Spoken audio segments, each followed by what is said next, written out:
Subscribe channel Truth.id dan aktifkan lonceng notifikasi untuk mendapatkan informasi seputar live streaming dan video khotbah terbaru. Posisi tombol subscribe berada di kanan atas channel kami dan jangan lupa nyalakan loncengnya.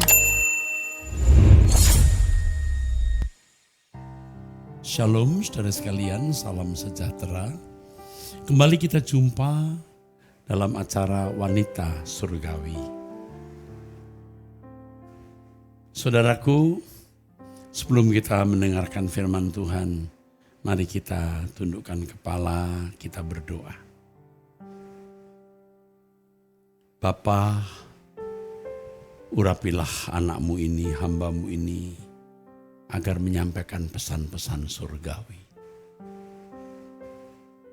Di dalam nama Yesus Kristus Bapa, kami sambut firman-Mu. Haleluya. Amin. Amin. Saudaraku sekalian, dalam pelayanan yang saya jalani selama 40 tahun lebih, mungkin sekitar 45 tahun ini, akhirnya saya menemukan bahwa keindahan dalam kekristenan adalah ketika kita bisa menikmati Tuhan dan Tuhan menikmati kita. Bagaimana kita merasakan cinta Tuhan, ya, dan Tuhan menikmati cinta kita. Ini bukan hal yang sederhana sebenarnya, karena Tuhan tidak kelihatan. Tetapi Tuhan pribadi yang nyata, yang real. Pribadi yang bersentuhan dengan kita. Mestinya kita bisa merasakan Tuhan dan Tuhan merasakan kita. Kalau pemazmur mengatakan, lihat dan kecaplah. Kecaplah Tuhan. Kecap. Itu berarti Tuhan bisa dinikmati. Dan kalau Tuhan bisa dinikmati, tentu Tuhan juga bisa menikmati kita, saudara. Kekasih dunia bisa mengecewakan. Ya, saya kira banyak ibu-ibu atau tidak sedikit ibu-ibu yang kecewa terhadap pasangan hidup. Waktu pacaran dulu, tidak kepikir kalau pasangan ini akan mengkhianati dirinya. Tidak pernah kepikir sama sekali. Waktu pacaran, pria itu menunjukkan kasih cintanya begitu dalam, begitu intens. Tapi setelah menikah, bisa berubah. Dan pengalaman seperti ini banyak terjadi. Di Abam Anda bertanya, Alkitab menjawab, pengalaman seperti ini banyak terjadi. Saya sendiri ya sebagai hamba Tuhan yang sering mendengar kisah-kisah semacam itu, masih saja semacam atau seperti digetarkan. Kok bisa ya? Begitu tulus dulu cintanya, begitu kuat ya. Kok bisa ya mengkhianati? Sehingga tidak sedikit ibu-ibu yang kemudian patah hati, kecewa. Dan tidak jarang menjadi putus asa, lalu melakukan perbuatan-perbuatan yang konyol, saudara-saudaraku. Melakukan perbuatan-perbuatan yang konyol, saudara. Tetapi Tuhan mau mengajar kita, saudara. Agar kita tidak menaruh hati kita kepada siapapun, tapi kepada Tuhan. Kalaupun kita mencintai seseorang, cinta kita itu harus berangkat dari cinta kita kepada Tuhan. Dasarnya adalah kita mencintai Tuhan, itu dasarnya. Karena kita mencintai Tuhan, maka kita harus mencintai orang-orang yang harus kita cintai sebagaimana mestinya. Orang-orang yang kita cintai secara proper, secara tepat, secara benar, saudara. Ini yang Tuhan kehendaki agar kita lakukan atau kita miliki, saudara. Oleh sebab itu, jangan berharap manusia tidak mengecewakan. Setiap kita, semua kita harus memberikan ruangan, kemungkinan orang mengecewakan kita. Siapapun, apakah itu pasangan hidup, orang tua, anak, sahabat. Jangan 100% kita berharap bahwa dia tidak akan mengecewakan kita. Siapapun bisa mengecewakan kita. Tentu kita tidak berharap orang mengecewakan kita. Tetapi kita harus tetap memberi ruangan, kemungkinan orang mengecewakan kita. Kita tetap memberi ruangan orang mengkhianati kita. Dalam pengalaman hidup tentu saya sudah mengalami kekecewaan yang mendalam, kepahitan yang mendalam. Kekecewaan, kepahitan terhadap orang yang dulu kita percayai, yang dulu kita cintai, ternyata berkhianat. Kita tidak bermaksud untuk mencari kambing hitam, mempersalahkan orang. Tapi kita introspeksi, mengapa orang bisa mengkhianati kita? Mengapa orang bisa bertindak demikian terhadap kita?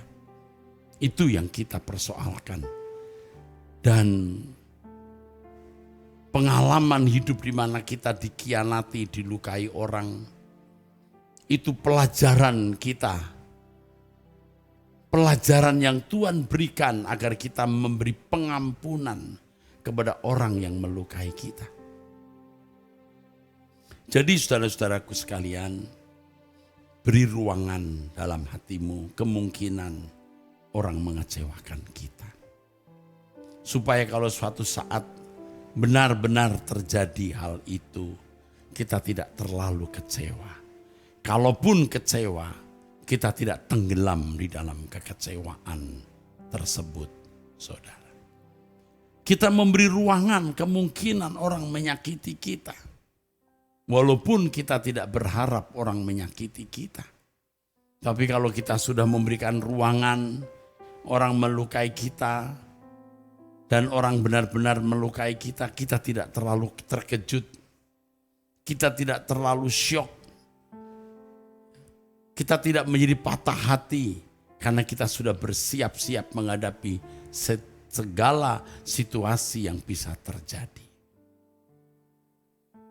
Dan kalau suatu saat benar-benar orang melakukan hal tersebut atau mengecewakan kita, selain kita tidak terkejut, tidak syok, kita harus menerima itu sebagai pelajaran di mana kita belajar untuk mengampuni dan memaafkan orang.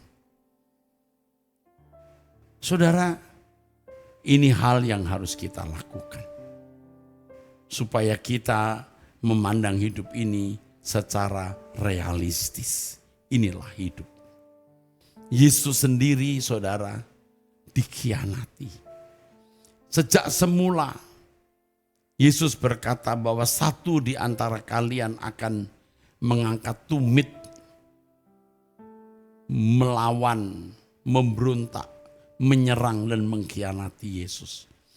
Dari sejak Yesus memilih murid-muridnya, Yesus sudah tahu. Kenapa? Karena perjanjian lama mencatat nubuatan itu. Jadi ketika Yudas berkhianat, Yesus lebih lapang hati menerimanya. Dan ketika Yesus berkata, ampunilah mereka karena mereka tidak tahu apa yang mereka perbuat. Bisa saja itu juga termasuk untuk Yudas. Hanya Yudas tidak bertobat. Beda dengan Petrus yang akhirnya bertobat. Ampuni mereka Tuhan karena mereka tidak tahu apa yang mereka perbuat. Orang-orang Yerusalem yang mengkhianati dia. Di antaranya bukan tidak mungkin orang-orang yang telah mengalami mujizat kesembuhan yang Tuhan telah berikan. Telah mengalami berkat Tuhan. Bisa saja mereka termasuk orang-orang yang menikmati roti yang Tuhan berikan. Tapi mereka berkhianat. Tuhan tidak sakit hati. Tuhan Yesus mengampuni mereka dengan doa, ampunilah mereka Bapa, karena mereka tidak tahu apa yang mereka perbuat. Termasuk bisa Petrus dan Yudas. Sayang Yudas tetap memberontak, saudara. Sehingga dia mati bunuh diri. Dan itu yang menghancurkan dan merusak hidupnya.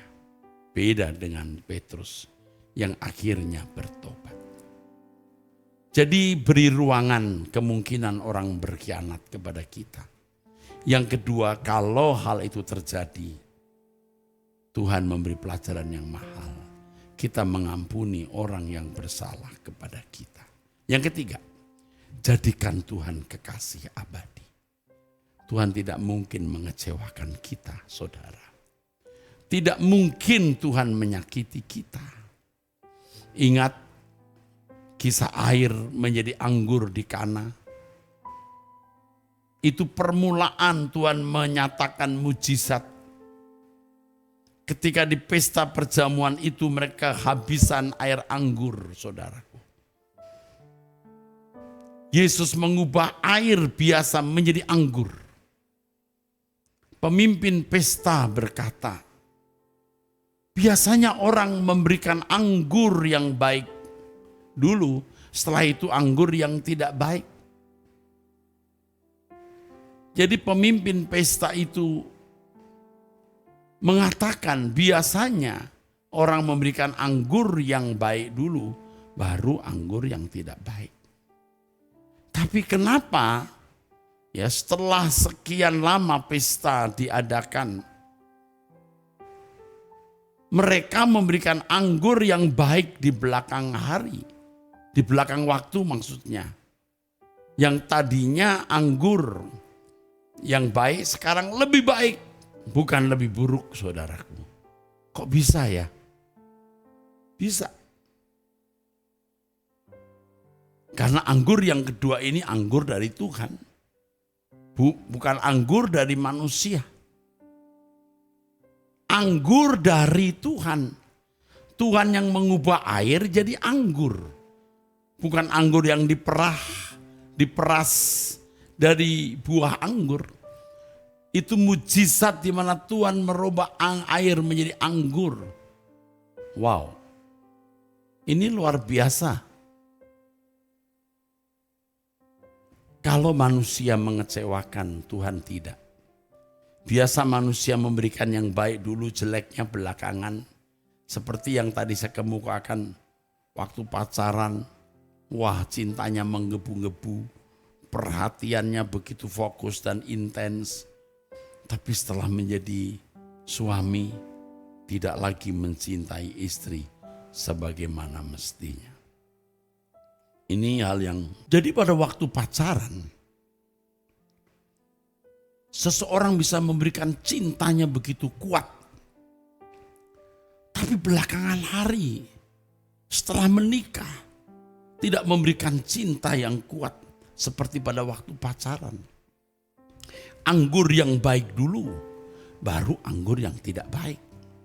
Tapi tidak dengan Tuhan. Tuhan memberi anggur yang selalu baik.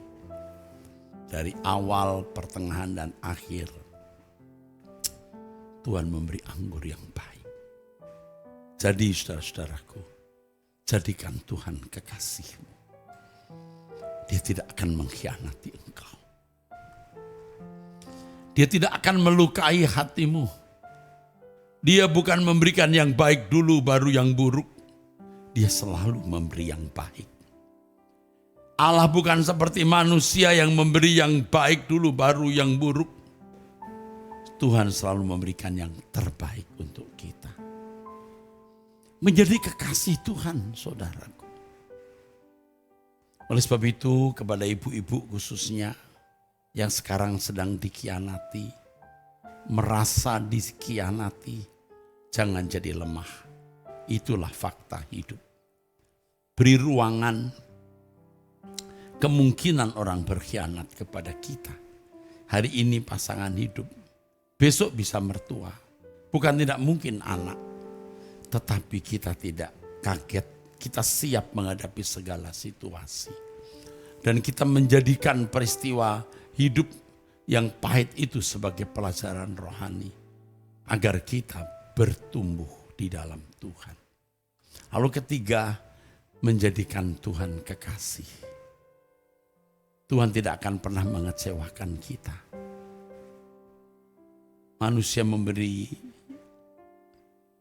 yang baik, lalu kemudian hari buruk. Manusia memberi apa yang baik, lalu kemudian bisa memberi yang buruk. Tapi Tuhan selalu memberi yang baik, terbaik. Oleh sebab itu kepada ibu-ibu khususnya yang sekarang sedang kecewa, jalin hubunganmu dengan Tuhan. Ia tidak akan pernah mengecewakan saudara.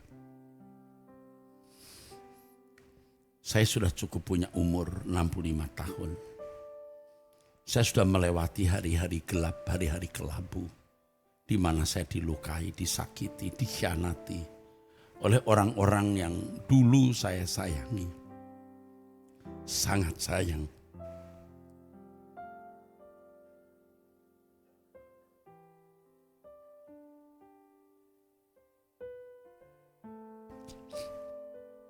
Yang dulu saya sayangi, yang dulu saya cintai, seperti anak kandung sendiri. Tapi kemudian berbuat apa yang melukai saya. Tentu yang pertama tidak cari kambing hitam dan menyalahkan orang. Tapi saya memeriksa diri kenapa hal itu terjadi. Ya, saya ternyata tidak memberi ruangan kemungkinan orang berkhianat. Dan saya tidak menyadari sepenuhnya itu pelajaran mahal. Kemudian hari saya mengerti itu pelajaran mahal. Dan saya belajar mengampuni. Sekarang yang saya lakukan bagaimana aku bercinta dengan Tuhan. Menjadikan Tuhan itu kekasih hati. Seperti lagu yang baru-baru ini saya karang. Beri aku tempat dalam hatimu, dan engkau tetap tinggal dalamku. Tulis namaku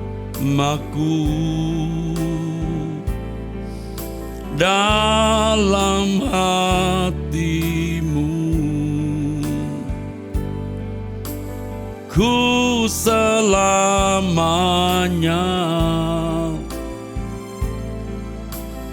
di hadiratmu. Engkau yang ku cinta,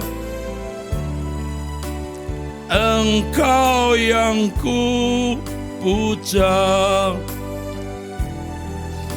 kekasih hati, kesayangan abadi.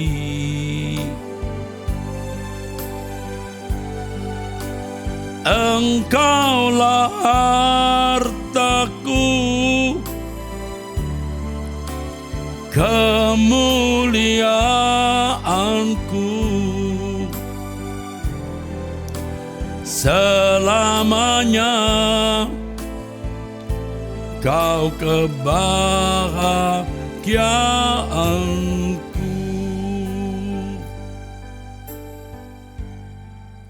Ini akan menjadi terapi yang luar biasa. ketika engkau tidak memperhitungkan manusia menjadi kekasihmu. Tuhan yang menjadi kekasih abadimu. Ini akan menyembuhkan luka-luka hati.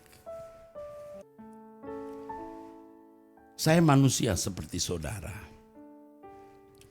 juga melewati keadaan-keadaan yang sulit. Saya bicara bukan sekedar teori, tapi dari pengalaman konkret hidup.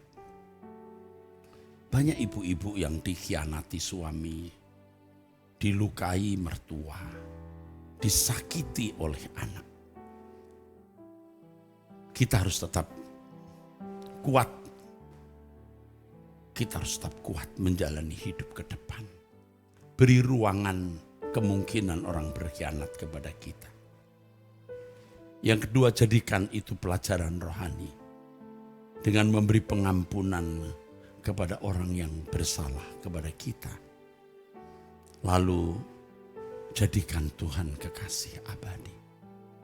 Nah, ini yang terakhir ini akan membuat kesembuhan. Luka-luka kita karena pengkhianatan orang akan disembuhkan oleh kehadiran Tuhan di dalam hidup kita. Sampai kita bisa menghayati bahwa kita bisa hidup tanpa siapapun dan apapun. Tapi kita tidak bisa hidup tanpa Tuhan. Kita bisa menghayati bahwa Tuhan satu-satunya harta. Kemuliaan atau martabat keagungan kita. Dan selamanya Tuhan menjadi kebahagiaan kita. Allah yang tidak hidup dalam hidup banyak orang, hidup dalam hidup kita. Kita bisa bersentuhan dengan Tuhan. Bahwa sungguh Dia adalah Allah yang nyata. Sungguh Dia adalah Allah yang hidup. Bukan hanya kata-kata di mulut. Tapi menyangkut seluruh perasaan dan indera kita. Dalam bersentuhan dengan Tuhan. Lagu ini kiranya menginspirasi saudara.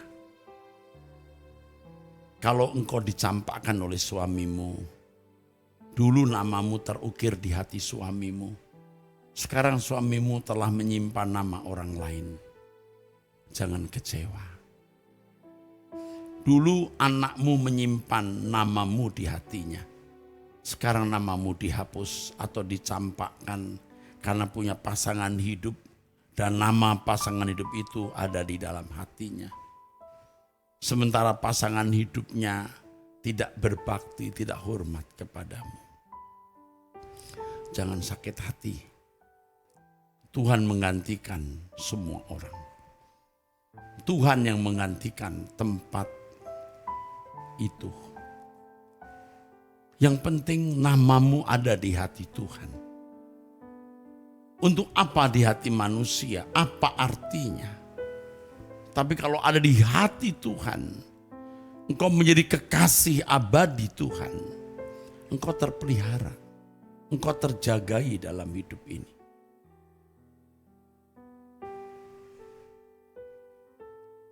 Beri aku tempat dalam hatimu.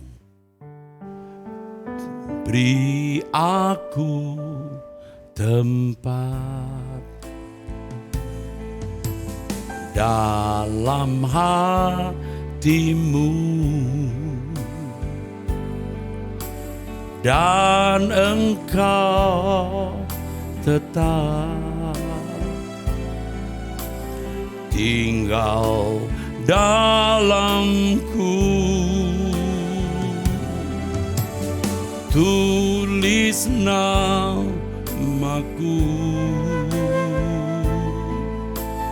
dalam hatimu, ku selamanya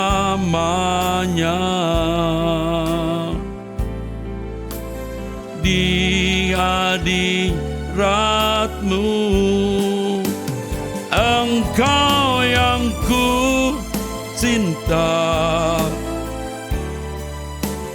Engkau yang ku puja, kekasih hati, kesayangan abadi.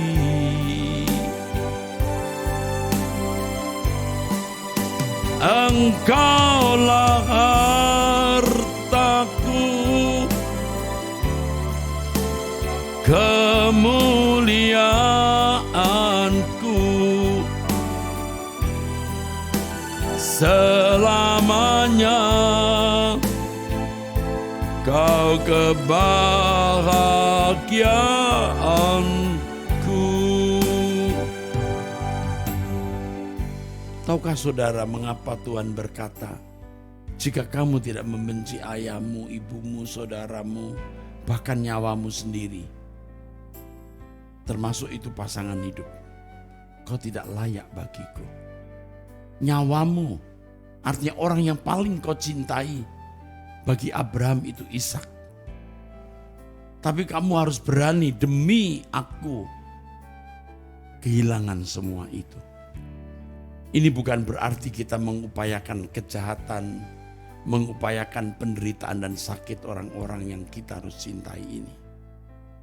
Tapi maksud Tuhan mengatakan, jika kamu tidak membenci ayahmu, ibumu, saudaramu, dan bahkan nyawamu sendiri, engkau tidak layak bagiku. Artinya cinta kita kepada Tuhan harus melebihi cinta kita kepada siapapun dan apapun. Kita harus mencintai orang yang kita harus cintai secara proper, secara benar.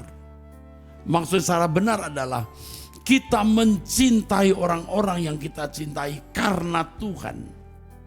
Bukan karena orang itu sendiri, tapi karena Tuhan. Jadi, kalau hubungan kita dengan Tuhan terganggu demi orang-orang tertentu, kita harus rela kehilangan. Dalam pengalaman hidup saya sudah menjumpai ada orang-orang yang kehilangan orang-orang yang dia kasihi. Ibu-ibu yang kehilangan anak yang dicintainya meninggal dunia.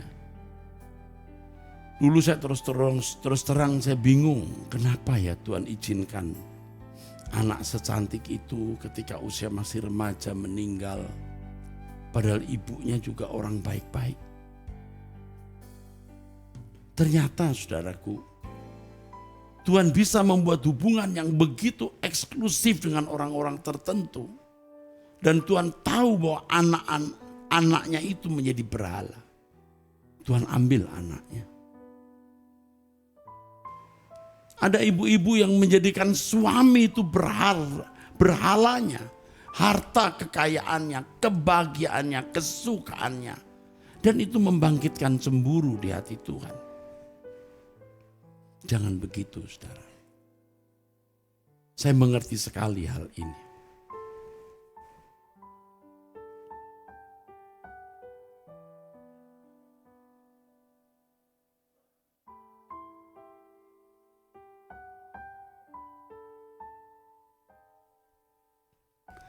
Saya mengerti sekali hal ini. Bagaimana kita memberhalakan orang-orang yang kita cintai lebih dari mencintai Tuhan. Manusia dapat jadi berhala. Benda-benda juga jadi berhala. Orang dibuat miskin, bangkrut, karena Tuhan sayang dia. Tuhan mau jadikan dia kekasihnya. Tuhan mau jadikan dia orang yang istimewa bagi Tuhan. Maka Tuhan memangkas, dalam bahasa Inggris pruning, memangkas hal-hal yang diberhalakan. Apakah itu manusia, apakah itu barang. Lebih baik kita tidak perlu harus dipruning, dipangkas begitu. Kita harus meletakkan hati kita sepenuhnya kepada Tuhan. Tuhan harus menjadi harta kita, kekasih hati, kesayangan abadi kita. Saya bersyukur saudara, saya mengerti apa yang saya katakan ini. Saya bukan hanya berkhotbah dari apa yang saya dengar dan teori yang saya tangkap. Tapi dari pengalaman hidup, betapa indahnya menjadi kekasih Tuhan itu. Engkau yang ku cinta, Engkau yang ku puja, kekasih hati, kesayangan abadi.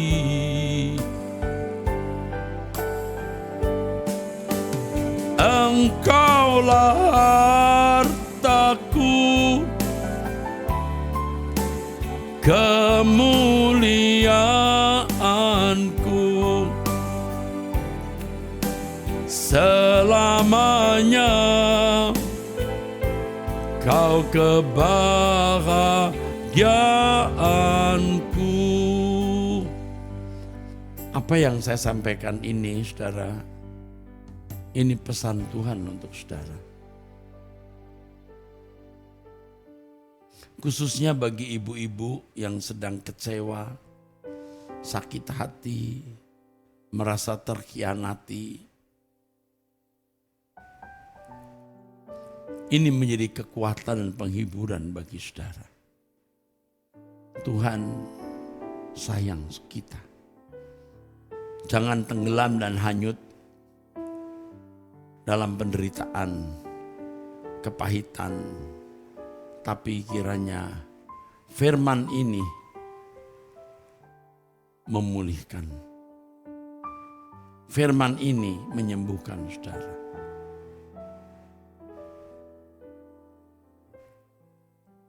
Nantikan wanita surgawi di episode yang akan datang. Dan sekarang terimalah berkat dari Allah Bapa, dalam nama Tuhan Yesus Kristus, turun atas saudara, menyertai saudara sekalian. Haleluya. Amin. Sampai jumpa di episode Wanita Surgawi yang akan datang. Tuhan memberkati.